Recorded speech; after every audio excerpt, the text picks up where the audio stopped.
All right, everybody. So I'm going to go ahead and kick it off. Welcome again to the QMSS 4+1 info session for the spring. And as I mentioned, I'm Emily. Well, seems like there's a PowerPoint issue. We'll just do it this way. So to let everybody know, the role that Beyond Barnard plays in the whole QMSS process, we work as the administrative liaison for the 4+1 pathways. So not just QMSS, the rest of the pathways that we have with Columbia. And we actually are providing one-on-one advising. So typically that advising happens through Christine Valenza-Shin, who I'm sure some of you students have been in contact with before.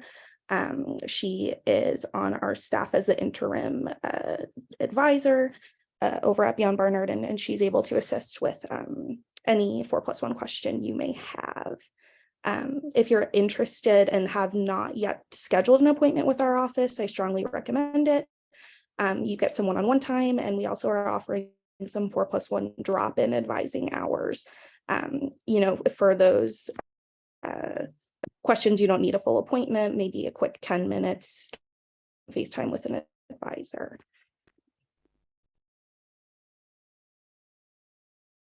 And then our Beyond Barnard, or our Barnard faculty lead. So Professor Sharon Harrison is the faculty lead for the QMSS program.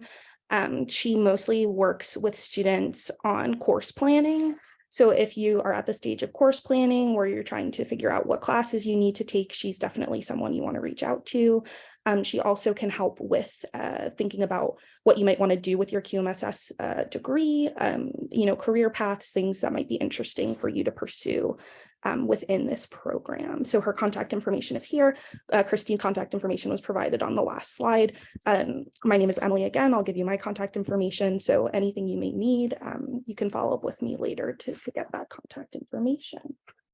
So that was our quick introduction to what's going on. I am going to stop screen sharing and I am going to hand it over to the QMSS team. Okay, thanks. Great, thank you, Emily, so much. Thanks all of you for coming. Welcome. My name is Greg Ark. I'm the director for the Quantitative Methods in the Social Sciences Master's Program here at Columbia. And I'll talk a little more about QMSS in general and then some of the specifics. But before we get to that, I wanted to introduce the rest of the QMSS team. So I don't know, Elena, if you want to start.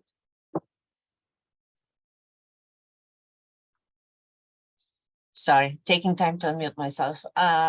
So my name is Elena Krumova. I'm the assistant director at QMSS. I've been with the program for, I think, about 6 years or so. And I am working with Greg and Rachel here on all sorts of curricular programming initiatives. And I also instruct the master's thesis course. Great, thank you. Rachel. Hi, everybody. It's great to see you.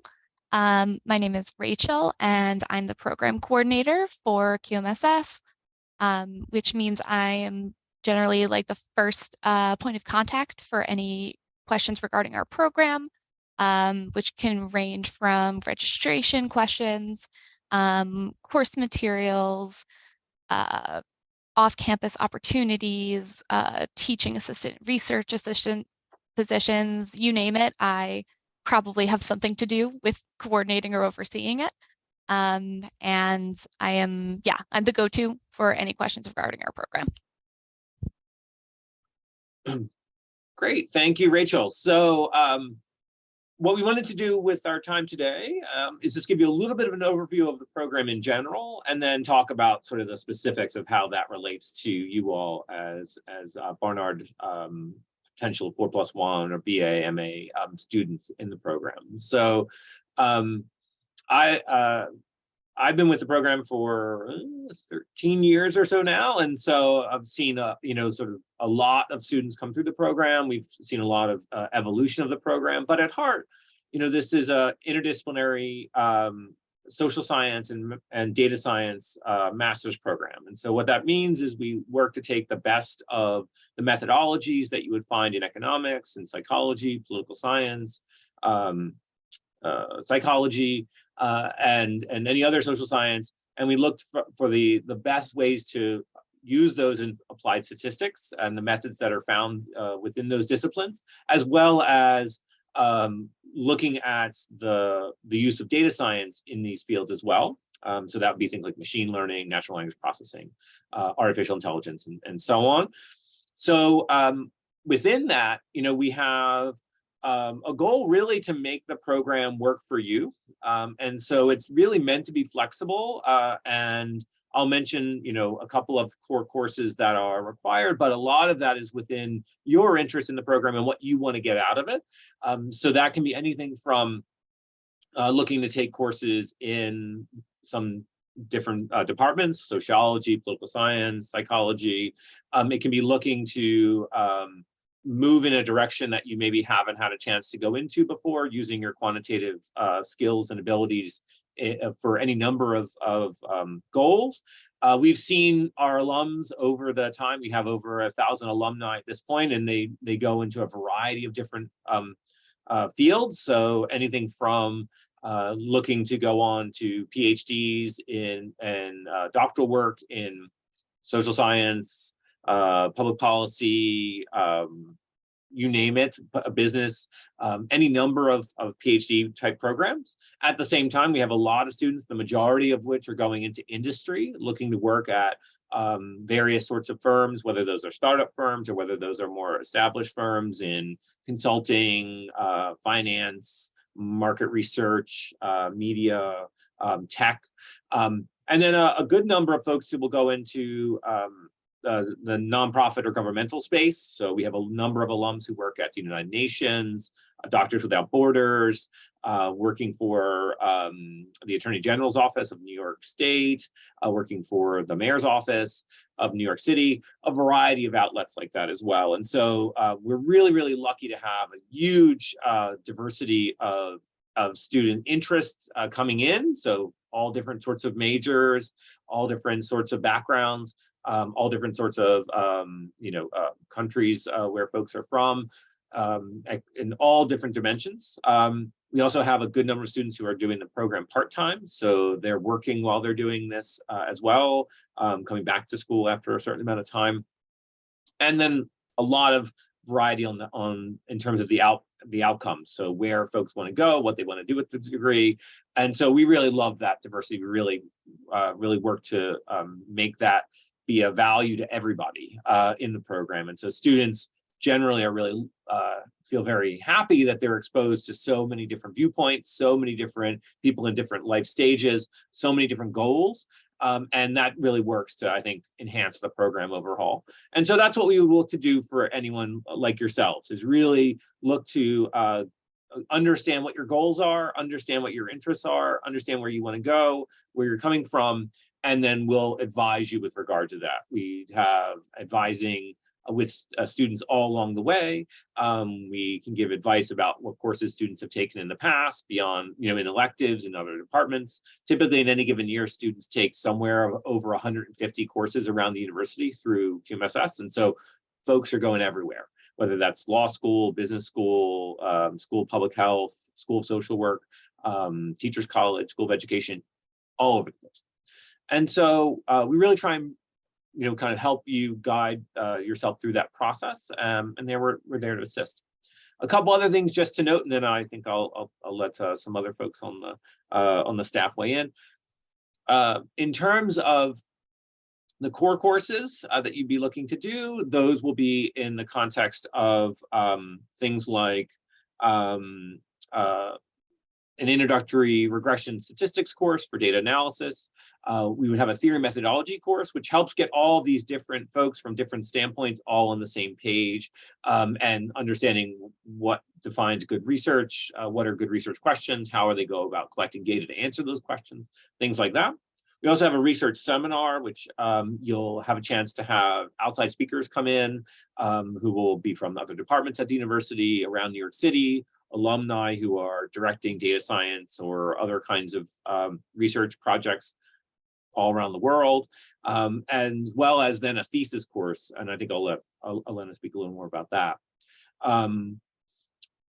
Beyond that, we really want to just make sure that we have a wonderful experience for you all. It's something that's very social. It's very cooperative. It's very, it's meant for you to come together in a variety of ways. So we have all sorts of events. We have a student group that organizes other get-togethers, like pizza parties, off-campus, trips, as well as just a lot of different ways to connect. Coffee talks, we'll talk about current events, we'll look at resumes and career development, all sorts of different ways to organize. We have a standing Friday get together for everyone who wants to work on their labs and projects.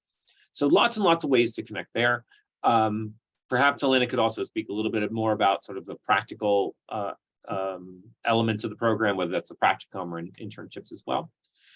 So that's an overview of the program as a whole. Maybe I'll have Elena and Rachel weigh in a little bit as well, and then we'll talk maybe about the specifics of how it would be for you all as BA/MA students. I'll stop there. Thanks. All right, I'll take that on and I'll, say a few more words about how much we really emphasize practical learning. It's not a cookie cutter approach where you just go through exercises, but we want to encourage your own interests and develop them, so you can develop a portfolio of projects that then you can put on your resume and talk about to prospective employers. So apart from things that you can do in class, and almost every class here at Columbia, QMSS allows you to write a paper and really take up an idea that you have with the methods that you're learning in this class. But then, of course, one other requirement is the master's thesis, which is sort of the crowning achievement. It's a little bit bigger project, and it is entirely up to you as far as question methods and really in what direction you want to take that.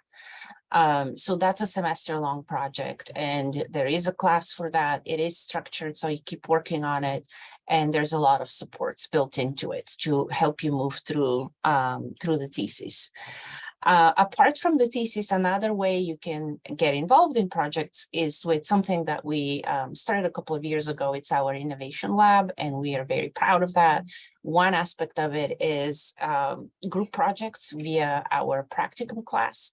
So we have third-party partners who approach us, or we approach them with ideas to deliver something that's tangible and useful to them. So you can review some of those partners. There's many more that are not listed there. KPMG is a regular one. Memorial Sloan Kettering is another regular one. We've worked with IBM. We've worked with the Census Bureau is another very regular one. There is a host of nonprofits, government, and for-profit organizations that we're working on. So every semester you have a roster of about 3 or 4 projects from which to pick based on what kind of work you want to do, not only methodologically, but also in terms of what the final product may be. So what the final product may be could be things like creating a dashboard that pulls together lots of different data from different places and visualizes it and allows interaction with it. That's usually very useful. That's something that we do with the Census Bureau a lot, and you get to interview users as well. So determine who is going to be using it, the business case, and so on. That's something very exciting that people have used to start their own kind of social ventures, and we're very much in support of that.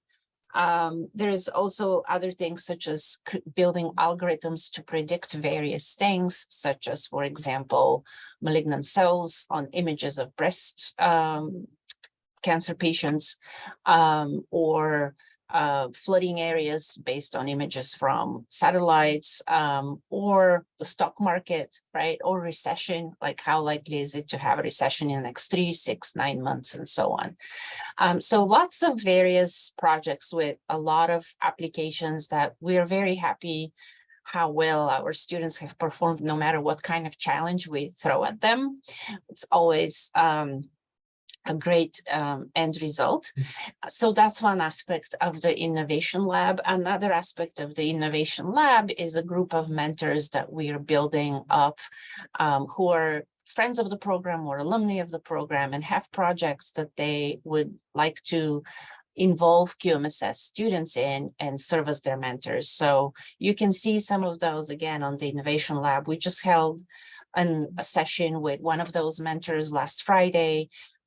She's yet to be added. She's not there yet. She just joined, but she has a project on misinformation in the Middle East. So lots of data coming from fact checkers in various countries in the Middle East that they are looking to really bring together, organize, and start building some interesting applications out of that. So lots of student interest there as well. So these are some of the practical applications at QMSS. Of course, we're continuing to expand those. Students also work with faculty in research assistantship program. We have a great program that encourages faculty from around Columbia to come to us because we co-fund the RA ships with them. So they have a great incentive, and they also know that QMSS students are really delivering and they're great with their skills. So we have a sizable proportion of students doing that. And then we also have students who may volunteer as an RA. So in other words, they're not getting paid. The faculty member doesn't have a budget, but they're in interest. They have a strong interest in that area. So we have a lot of students working on all sorts of projects like that. And then, of course, once you take our classes, you can also serve as a TA if you perform well. So lots of things to do beyond just classes. I'm going to stop here and, see what kind of questions you have. All right. Thank you so much, Elena. So why don't we'll tie this to the particulars of the 4+1 program, and then, as Elena said, we can open it up for questions. So I'm going to share my screen. Okay. And hopefully you all can see that. Hopefully. And so what we wanted to cover here was just sort of the application process, the degree requirements, what would do if you were admitted, and then some questions. I should say at the outset that we've been really, really lucky to have fantastic students from undergraduate schools, Barnard, Columbia College, School of General Studies, and they've all been really wonderful additions to the program. We are very happy that folks are finding their way to us, and we really try to aim for everyone to who's coming in through the 4+1 pathway to be integrated into the cohort as a whole. And they've really done well. They've stood out. They've been TAs. They've been RAs. They've been really big contributors to the class. And so, we would love for more folks to continue to apply. We've had really great luck with those who've already done so. Just in terms of the application process, the thing to know is if you're a freshman or a sophomore, you have plenty of time, right? So you don't have to worry about anything. Just keep doing, your existing coursework as an undergraduate. But as you reach the point where you're a junior, then juniors are in a position, if you're interested, to apply with our mid-January deadline. So that would be in, January of 2024. So you have, again, a bit of time. And so that would be for folks who are in that situation. Now, if folks are going to be seniors in the fall of 2023, you could still apply as well for the program. And so folks who are at that point, you would apply in mid-November, and you'd hear by mid-December about your acceptance, and be able to plan courses for your final semester at Barnard on that basis. And so that's sort of the overall process. One thing you may note in various documents, it says something about having to have a consultation with the directors of QMSS. This can serve as that. So this was just to give you an overview. This will get you in great shape unless you have any particular questions that you're looking to answer from us. This is perfectly fine as an overview to work from. In terms of the overall degree requirements, and this applies to everyone, for the master's degree, you're looking to take 30 graduate level course credits over your time with us, completing the 5 QMSS core courses that I kind of mentioned earlier, maintaining a 3.0 or above average for all your courses, registering for these 2 things called residence units. which we'll talk about ever so briefly. It's sort of a unique facet of the Graduate School of Arts and Sciences and how they sort of figure out tuition and credits and courses. And then also look to complete 2 particular electives in quantitative research methods. Obviously, you're going to take other electives as well. As I said, we have a great number of electives within QMSS, everything from machine learning, advanced machine learning, natural language processing, data visualization, what else? Applied data science, modern data structures, geographic information systems, social network analysis, Bayesian statistics, time series and forecasting. I think I'm even forgetting a few more, but you get the idea. Those are just within QMSS, but obviously you can take courses well beyond that as well. So that's kind of the overview of what to expect. Now, how that translates for you all is in terms of planning and sort of getting ready for admission to the program. You are in a position to take, potentially 2 or 3 QMSS classes while you're at Barnard. And obviously working separately towards your undergraduate degree in your junior and senior year. And then depending on those courses and how many you've taken and how your undergraduate degree is shaping up, you would potentially be in a position to transfer some of those graduate level classes over to your time as a master's student at QMSS. And that would translate into potentially sort of up to a half residence unit of tuition. And so that is one of the facets of the BAMA that might be appealing to you, potentially allows you to have 25% of your degree done by the time you would actually join us in QMSS because of your usage of your time while at Barnard. Obviously, you can't double count courses. So if it counts for a Barnard degree, it can't count for the QMSS and vice versa. And that's what you would talk with your advisors at Barnard about. And then in terms of sort of the other reasons to think about the BAMA, besides this potential benefit of having a 75% of your degree left upon joining us instead of 100%, there's some benefits that come from kind of continuing seamlessly from Barnard to Columbia, right? So you're obviously it's a more straightforward application process. We're in a position to understand your kind of situation, your recommenders, all of the sorts of things that are well known within the Columbia ecosystem. On your end, it's obviously might simplify things in terms of knowing that you'll be in the Morningside area still, you'll be in a position to continue relationships that you formed while you've been here. And that is also really beneficial. Obviously, the benefit of momentum and sort of whatever you're learning as an undergraduate to be able to carry that right into a graduate degree is something that folks have found valuable in the past. So those are some of the sort of general benefits of it as well. In terms of as your undergraduate degree graduation would approach, you would hear from the Graduate School of Arts and Sciences admissions office, and they would give you sort of the specifics of how you would continue on to our program. You'll have letters and so on that'll make that formal. All right, those are the big things. Before we move on to that, I don't know, Elena and Rachel, do you have anything to add with regard to kind of the mechanics of this process? Not in particular. I think this is the major thing. It's pretty seamless. There really isn't anything for you to do other than just submit an application when ready and start taking courses. And you can even start taking courses before you know whether you're admitted or not. But you generally just make sure that you review your plan for study with your advisor and that you have some room, so to speak, left for additional credits for graduate level courses that then you'll transfer. That's the only thing that you need to have in mind and think about as far as the timing of application. I think the earlier the better. If you are a senior next year, you apply definitely by November. So that's what you need to remember.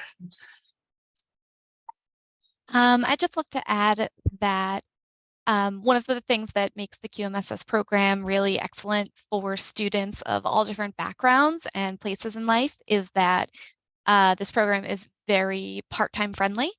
It's very easy and common for students to be registered for a quarter residence unit or a half residence unit and take anywhere from 1 to 3 classes each semester. We have lots of students who are working part or full-time along with doing this degree. And the timing of different classes throughout the day and in different semesters is also really accommodating to that. So it's something to keep in mind that even though I imagine everyone here is a full-time student right now, if that is not necessarily what you're looking for, or you're concerned about juggling a full-time course load once you become a graduate student, we are very flexible and have lots of, there are lots of ways to do that, and you'd be in community with plenty of other students doing the same. Great. Well, why don't we take questions? And I'll stop sharing my screen.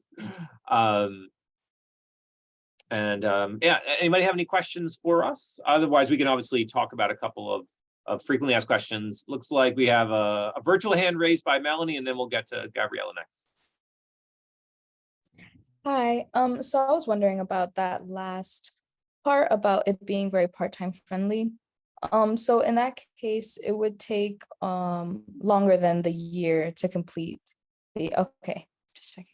Thank you. Yeah, no, great question. Yeah, and so obviously, depending on everyone's kind of situations in terms of what their plans are and everything, they can change semester to semester. But obviously, if you're in a position to come in with a quarter residence or a half residence unit already potentially done, then you're already in a position where you would only need 1.5 of these to complete it.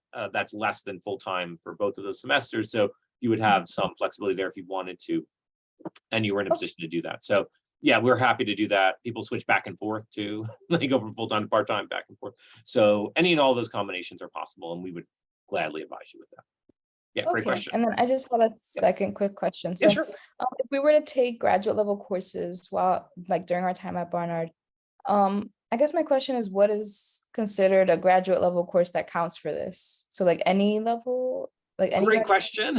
So obviously anything taken that's at the Graduate Arts and Sciences at 5,000 level or above. So those are designed, those are what ours are typically 5,000 something or other. And so that would certainly suffice. But if you're taking, you could take other electives that wouldn't necessarily be ours in other departments or other schools. So if you took a course in, Teachers College or something, that would be a graduate level course. Well, now there are, if they're 4,000 level or above, depending on how they're coded by the department, that's potentially a possibility as well. But 5,000 level above are assuredly graduate level. Okay, and then the actual department or kind of material of the graduate level course is up to you? You mean in terms of the student? Yeah, in terms of the student. So okay, got it. Yeah, for sure. You can, you have a lot of flexibility. Since there's a number of electives that could count for it, you're welcome to do that. At the same time, there's usually some benefit to potentially taking one of the core courses while you're. It's a good way to kind of make sure that this is the program that that makes sense to you. And some of them are more straightforward to start with than others, depending on kind of the sequencing. So we can advise you with regard to that. But certainly taking a couple of ones within our program, whether those are electives or core classes, is like a natural place to start for sure. Okay, thank you so much. Sure, thank you. And then I think Gabriella had a question. Yeah, thank you so much for this session. It's been really helpful and informative. But I was wondering, so you talked a little bit about some of the classes involving machine learning or application in that way. When we're applying, is the admissions office looking for and prioritizing students who have prior experience or coursework in these kinds of fields, or are people who don't have that experience already also encouraged to apply? Great question. I think maybe Elena, do you want to take the lead on that one? Sure, yeah, great question.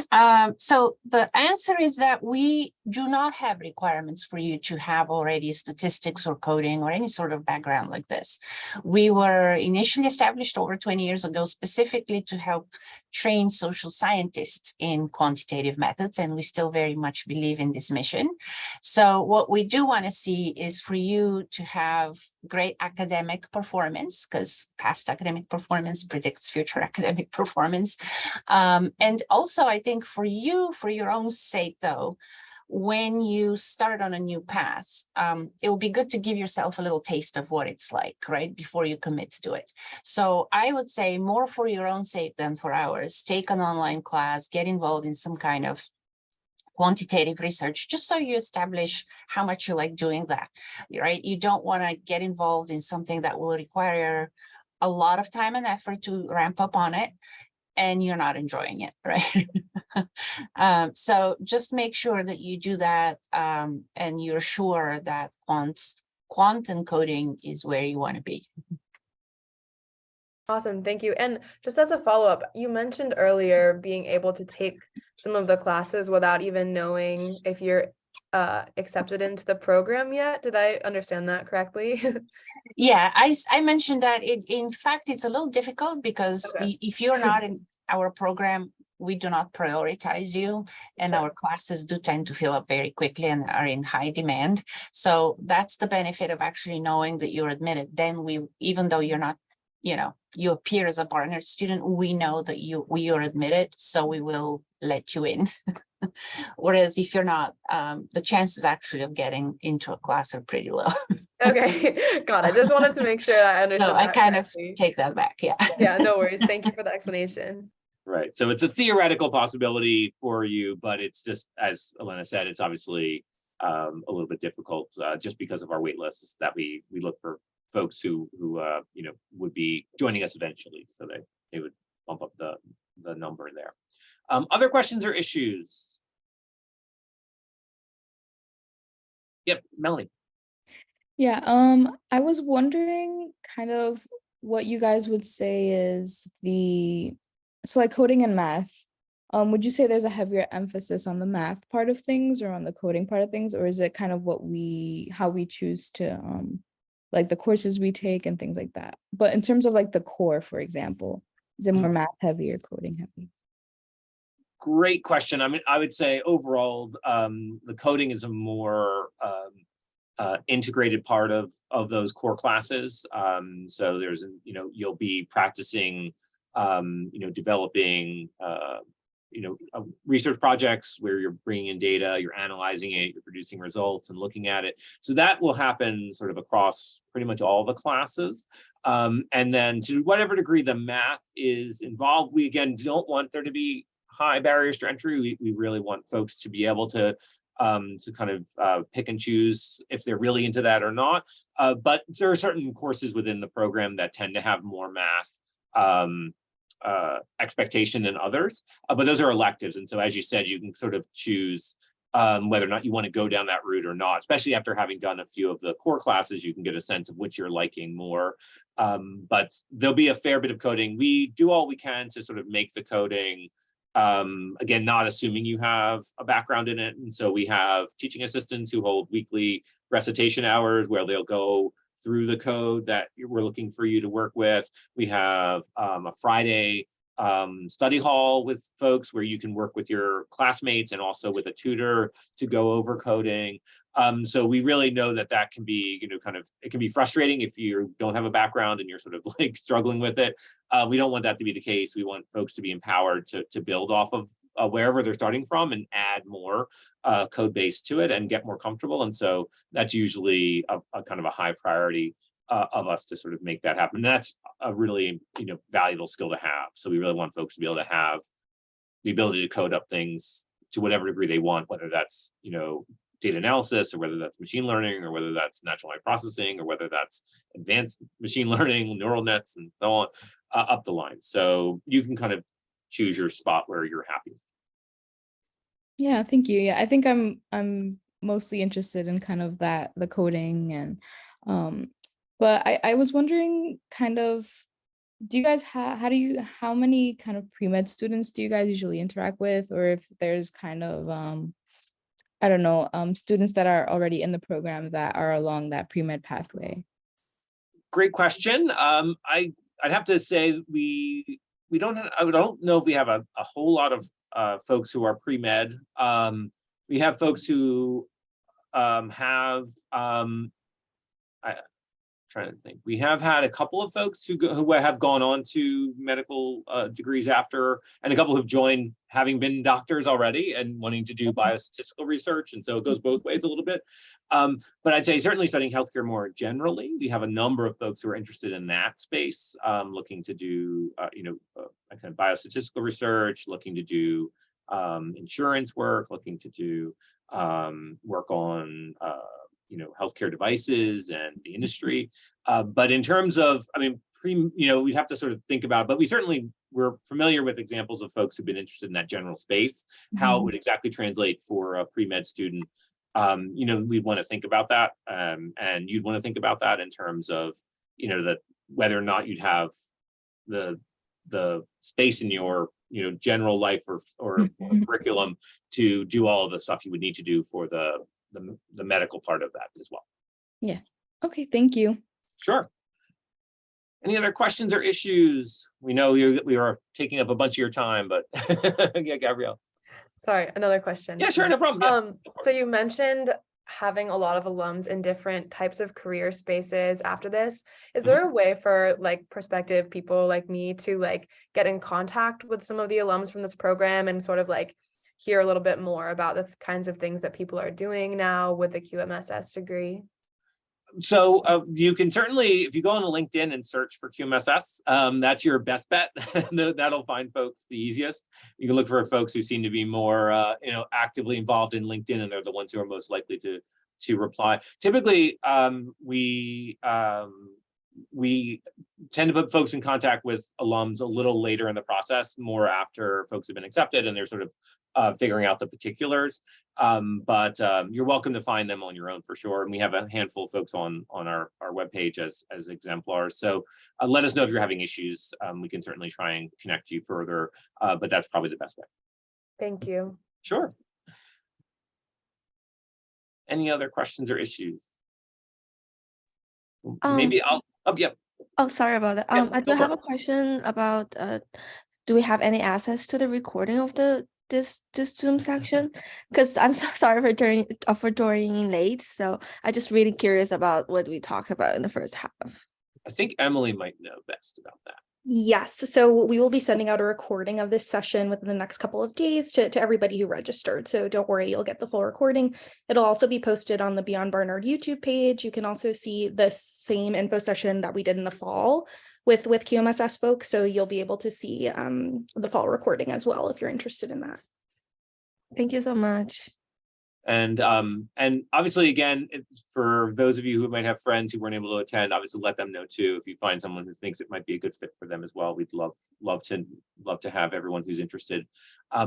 Well, I think I'll wrap up then to let you all get back to your day. But again, thank you so much for taking the time. If you think this is of something of interest, then we highly encourage you to pursue it. We really love having a variety of folks come to the program and they enrich it so much. And I'm sure all of you would qualify in that regard. So definitely think about it. Follow up if you have any questions. If you need to reach us, it's qmss@columbia.edu. So grab us that way. And then obviously reach out to Beyond Barnard folks as well.